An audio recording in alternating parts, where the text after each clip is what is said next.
We're going to look at a real illustration, and I've designed this on LeBron James, Preferred Plus Health, and what's happening inside the policy. How's the cash value growing? What do his premium contributions look like? And this is a real life infinite banking illustration that I've designed with a top 10 mutual insurance company that pays dividends. They've been in business over 170 years. They've been through world wars, the Great Depression, the crash of '08, and they're thriving today. In this illustration, we're showing LeBron putting in $24,000 a year, which is $2,000 a month. And by the way, for everyone listening, the amount of premium that you decide to put into a policy, that's a personal decision for you. But what's great about these illustrations is they're very linear. So if you want to put $48,000 in, you can double all the cash value numbers. If you want to put $12,000 in, well, you just cut the numbers in half.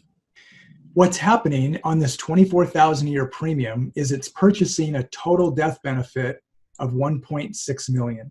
Now, you heard me say a few minutes earlier, the goal is to maximize cash value and minimize death benefit. Why are we purchasing $1.6 million of death benefit?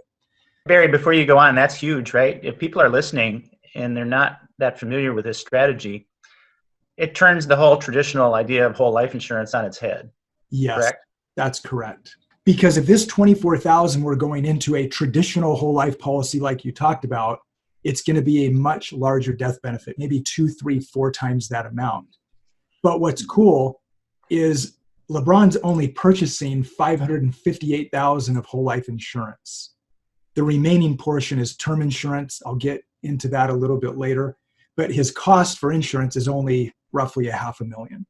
Barry, this is why you need an expert designing these things. Yeah, it's important. I'm telling you, I've seen a lot of policies. The individual has no idea it's set up incorrectly. And then I look at it and I point out some of the flaws and problems and show them a correct structure, and they're blown away by the difference. So because we're going to focus on the non-guaranteed cash value that does include the dividend, we're going to look at a different page because it's more clear on how the numbers work. And what we're going to show that in the first year when the $24,000 premium goes in, LeBron has available $16,000 of the 24. And in a traditional whole life policy, Steve, that number would be 0. If all your money is going to base premium, there's no cash value in year one, and it takes a lot of years for the cash value to grow. But in a properly structured infinite banking plan, you'll see cash value in year one.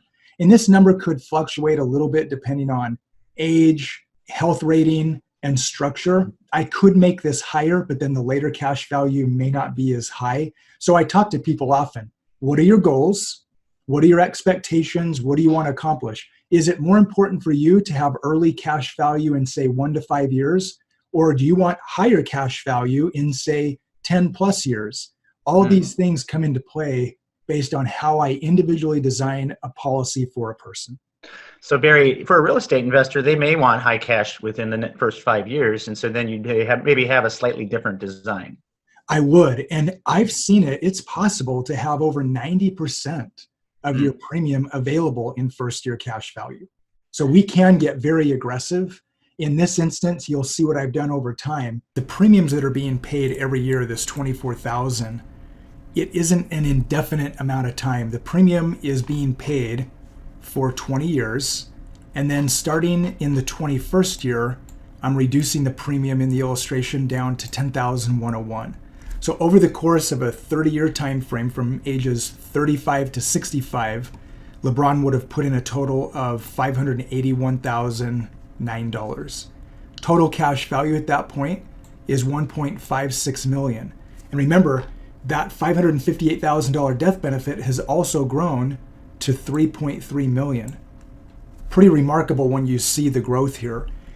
At this point, we then look at an income play. So yes, the real estate is very important. That's what we're talking about today. But there's an income play here also for cash flow. Tax-free cash flow if it's done correctly. The way that we see the income is here on this page. You notice the income column. It starts at the age of 66. So LeBron is done funding at the age of 65. He's not putting in any more premium, which all these zeros represent. But he's then going to begin to draw out $90,000 a year of income. I ran the income for 5, 10, 15, 25 years through the age of 90. When we do the math, 90,000 times 25, 2.2 million out on a 581,000 total premium that's gone in. And if he passed away at the age of 90, his family potentially would still get 1.2 million in tax-free death benefit. Yeah, very nice, right? What we're going to look at now is that 172,000 number that I drew out on the whiteboard when we were talking about compound interest. $172,000 of cash value. We're going to be taking a $150,000 loan. But I want to compare this to what most real estate investors do. When we look at this illustration, at that point, 7 years in, LeBron would have paid $24,000 for a total of $168,000 cumulative premium outlay. If he did that and put that into a bank account, earning, again, roughly 0% interest, he might have $168,500.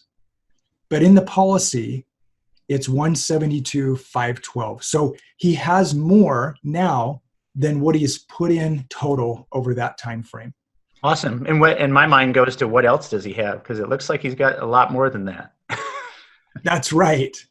He also has a $1.6 million death benefit that he's not going to get in a stock or a mutual fund or a savings account. And then that's permanent too, which is exciting. You know, when you're comparing, I mean, that's what he's working toward, right? It's permanent death benefit. Truly, if he passed away that year and he had put in $168,000 of cash, his family would get $1.6 million in death benefit. And I'm glad you mentioned this because there's a myth I want to dispel right here. And the myth is, hey, if I get a whole life policy and I die, the life insurance company is going to keep my cash value. Well, in a traditional whole life policy, that might be true. It's not 100% true, but that might be true. In an infinite banking strategy, remember, all he purchased was $558,000 of whole life. This other $1.1 million of term rider, there's no out-of-pocket cost. He didn't pay for it extra per se. He only really paid for $558 of whole life. So if I add up $558 that he did buy, plus the $172 of cash value, that's much less than a $1.6 million death benefit. So in this case, his family is going to get a whole lot more than cash value plus what he paid for. So we're going to run an example. We're going to say, what if you are a real estate investor and you want to buy a home using your policy cash value? And what we're looking at over here on the left is this is going to be buying the home with cash. And on the right, we're going to compare it to using a policy loan.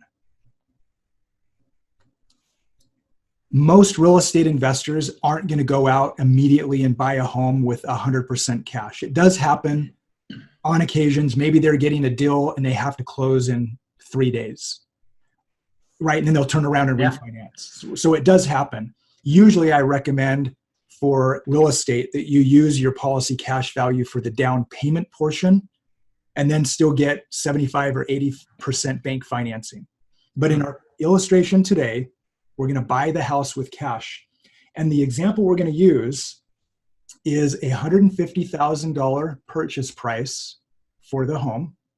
We're going to show that we're going to hold the property for 20 years. And the rent that we're going to get on this rental is going to be $1,500 a month. And to keep things really simple, Steve, we're not going to talk about depreciation. We're not going to take maintenance out and taxes and insurance. We're just going to keep it all very simple. And then as a real estate investor, you can go in and do your own math on those other types of numbers. The first thing we're going to determine is the market value of the house. You hold it for 20 years. What is the value of the home going to be 20 years from now? So we're going to pull up a calculator. We're going to put in the present value of $150,000. And Steve, just for the ease sake of determining the value of the home, let's just use a 3% inflation. That over time, it's going to grow at 3% in value every year, which means after 20 years, the future value is $270,917. So we'll write that down here. 270. Is that kind of an average, Barry, that you've experienced to be pretty on point, the 3%? Yeah, I would say it's a fair number. The next component that we want to look at here is cash flow, because we've really hit on this. What what's the rent going to produce for us in cash flow? And we're going to simply take a calculator at $1,500 a month times 12, which is $18,000 a year, times 20 years. So our cash flow over that time frame is $360,000. I'm not taking out maintenance. I'm not taking out taxes or insurance. We're using a gross number, but I'm going to be fair about this all the way through. Then we have to minus out the $150,000 that we put down. That's what we paid for the property. So when we add these numbers all together, there's our 360 plus the 270, 917 minus the 150 that we put in. Over the course of 20 years, our $150,000 investment would have returned us 480, 917. Pretty good, right? Looks like solid, solid return. Solid real estate investment. Obviously, we minus out some of the things I mentioned, but just a solid real estate investment because of cash flow and market appreciation. We bought a home for 150, we sold it 20 years later for 270. But now let's make a comparison. And this is where it gets very fun for me and once again, kind of mind-blowing. When you take a policy loan and coordinate it correctly with your real estate purchases, you'll see very quickly here how much more valuable your real estate becomes. And then I hope every investor says, why haven't I heard of this? Or why am I not doing this? And then take steps to implement it into your own plan. Whether you take a policy loan or buy a property with cash, the market value doesn't change. The home is still going to grow to 270, 917. What does change is the cash flow. And here's why. If you take a policy loan, you're going to have to pay the insurance company back some interest. The companies I use, 5% is the average. What we're going to look at is a loan calculator. And we're going to put the numbers in here. You take a policy loan from your cash value for $150,000. They're going to charge you 5% interest. And Steve, this 5% does go back to the insurance company. Okay, I want to be very clear about that. There are some myths out there on the internet. Unfortunately, people saying when you take a policy loan, you earn all the interest. That isn't true. The insurance company does get 5%. We're going to amortize this over the same 20-year time frame, which would be 240 months. Now, I'll stop here just for a moment. Because you're your own bank, you can determine how you want to pay the loan back. So if you want to do a balloon payment and pay it all off in 3 years, you could. If you want to do a 10-year or 30-year amortization, that's fine too. The insurance company doesn't really care. In this example, the payment going back to the insurance company, which is a principal and interest payment, would be roughly $990. We'll just round that $989.93 up to $990. So let's write that down so we're clear on the payment. We're going to minus $990 from the monthly rent. So now this is our monthly, it's not a mortgage, but for term's sake, we're going to call it the mortgage payment, going back to the insurance company. And what that means is now there's net cash flow of $510 a month. Net. Show net here. Right. Hey, there was a subtle point in there, Barry, while you're writing. It's not a mortgage. That's huge for real estate investors, isn't it? It's not a mortgage. It doesn't go on. It's not a lien. Yeah, it's not a lien. It isn't showing up anywhere else with your creditors. Right. Huge. It is huge. I'm glad you brought that up. Mm-hmm. Here's how we do the math. We're going to take the $510 a month and times it by 12. So we see that our net income after we pay back the loan payment to the insurance company annually would be $6,120. We times that by 20 years for cash flow of $122,400. Now, some people, Steve, they would stop me right here and they would say, Barry, of course it isn't better to take a policy loan. Look at how my cash is depleted. I'm not even getting half the amount in cash flow that I was if I bought the property using cash. We're not done with the equation. But yes, if you stop here and this is all you think about, that would be correct. The problem is we're only painting half the picture right now. The rest of the picture is this, and you brought it up earlier. What is the cash value doing inside of the policy? Because remember, based on the example that I gave with the compounding, that 150, it wasn't physically removed from your cash value. The life insurance company put a lien against your cash value, but your full 150 was still earning interest and dividends. Right. Versus if they, on the paid cash example, Barry, that cash was definitely removed from circulation. That's right. So what we do in this example, you are being charged 5% interest. The life insurance policy is still earning 5% interest. And with some carriers, it might be 4.35 or 4, but we're going to use 5. So look at it kind of like a wash, but it's even better than a wash. Because if we take the 5% earnings over the same 20-year time frame, the 150 grows to 397. So what we do is we take the 397,995 and we minus the 150 to show that our net cash value growth increased by 247,995. So we did take out the 150 in the form of this number. I did the subtraction between the two. The reason we don't take out an additional 150 is, remember, this payment back to the insurance company, that paid back the 150 loan. So the difference between these two numbers, 150 and 397, is 247,995. Now when we do the math, this is where it gets remarkable. Here's our 247,995. We're going to add the 270,917 back in, plus the cash flow of 122,400. We come out 641,312. I think I like the one on the right. Yeah, it's remarkable. And I do have a question for you that people may have, especially if they've read up on infinite banking or have done their own research. They're going to ask probably about direct or non-direct recognition, or how they know that they're getting 5% or whatever that is. So I assume you might want to speak to that. Yeah, thanks for asking. And that's why I wanted to mention that the crediting back might be 5%, it might be 4.5%, it might be 4%. Overall, it doesn't make that big of a difference. For example, if I drop it down to 4 and show this calculation, it's still 328, 668. It's not much of a difference. We're still coming out way further ahead as compared to before. But to your point, there are companies that are direct recognition, which means they recognize the loan and therefore they don't credit back the cash value at the total loan rate, which would be 4.5% or 4% instead of 5%. And in other words, you take a slight reduction on that, basically. Yeah, maybe there's a 0.5% or 0.65% cost for taking the loan, but the effect of that over time, it really is nominal.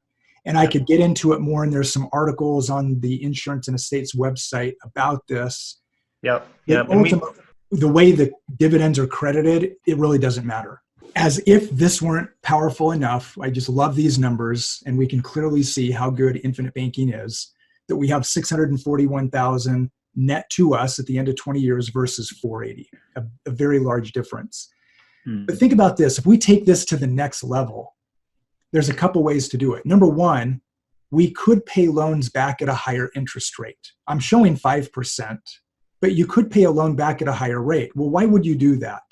So for example, here, 5%, why would you pay back a loan at a higher rate? Well, what if you were going to take a hard money loan? You know, a lot of real estate investors, they'll get a hard money loan, they'll pay 3 points and 12%. If you were going to do that anyway, but you realize, oh, I have cash value, I'll use my policy loan, pay your loan back at 12% or 9% or whatever. Now, if I put that number here in the alternate payback, Steve, I'll use 12. It does raise the payment to $1,600, which you're going to be negative cash flow. So let's do something a little more in line. There we go, 9%. That margin of difference between the 5 and the 9 is an extra $360 a month. Guess who gets that money going back into their policy? Yeah, the policyholder.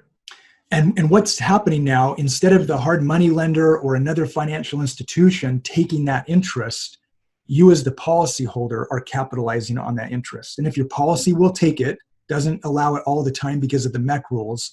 But if it will take it or a portion of it, now you're even getting that compounding effect on those dollars. So over time, this 86,000, that's a hard number. But if that's compounding, that could be 95 or 100,000 more in cash value that you got instead of the hard money lender.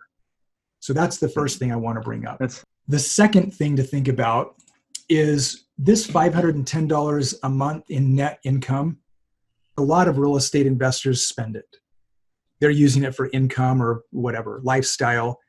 But there are other real estate investors that will use that money, they'll save it, and then go out and buy another property. They'll use that money over time for a down payment. Well, where do they put the money, Steve? It is usually going just into a savings account, again, earning 0%. Yep. And what I say is, why not put that money back into another policy or your same policy if your same policy will allow it without it mecking?